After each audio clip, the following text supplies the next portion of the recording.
companies around the world, we look at Apple and we say, we're going to be like Apple. We're going to be simple and easy to use, right?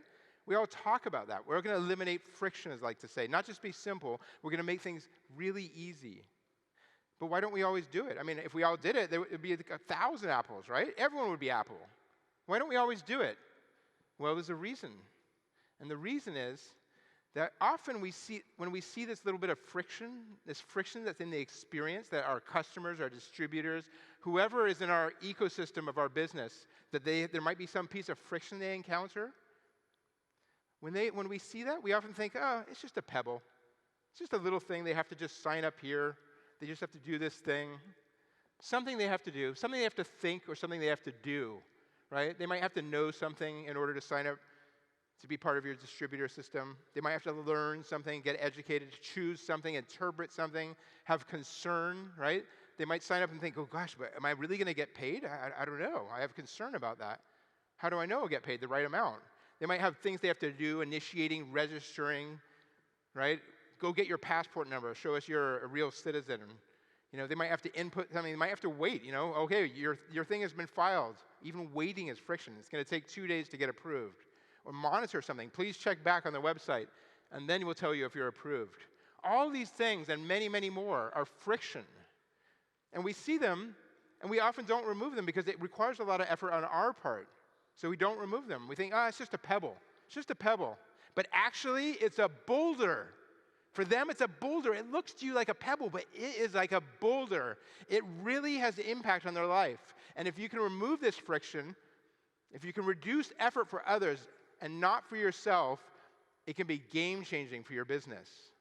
I spent 4 years at Dropbox. I joined when it was a 90-person company with duct tape on the floors before it went public. And when I joined, they said, you know what, Chris? We're not the first cloud service. There were actually many predecessors. There was xDrive, iDrive, all these services. You had a piece of software on your computer, and when you wanted one of your documents in the cloud, you would simply click Upload. One step, Upload.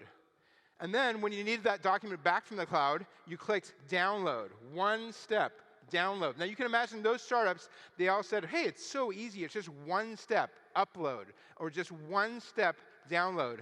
And now it's in the cloud. But Dropbox, they built synchronization, a really, really, really difficult problem. It's so hard to do synchronization because there's so many edge cases where it can go wrong. And if it does go wrong, you corrupt your documents, which is not a good thing. So they solved synchronization with their smart MIT engineers, and their smart MIT engineers hacked into the file and folder system, something that even Apple didn't know how to do on its own Macs. So they could make it look like there's a little folder on your computer, and any document you put into this folder was also in the cloud. And if you made a change to that document, it was also synchronized in the cloud. It was always up to date both on your computer and in the cloud. And it was an incredibly hard problem.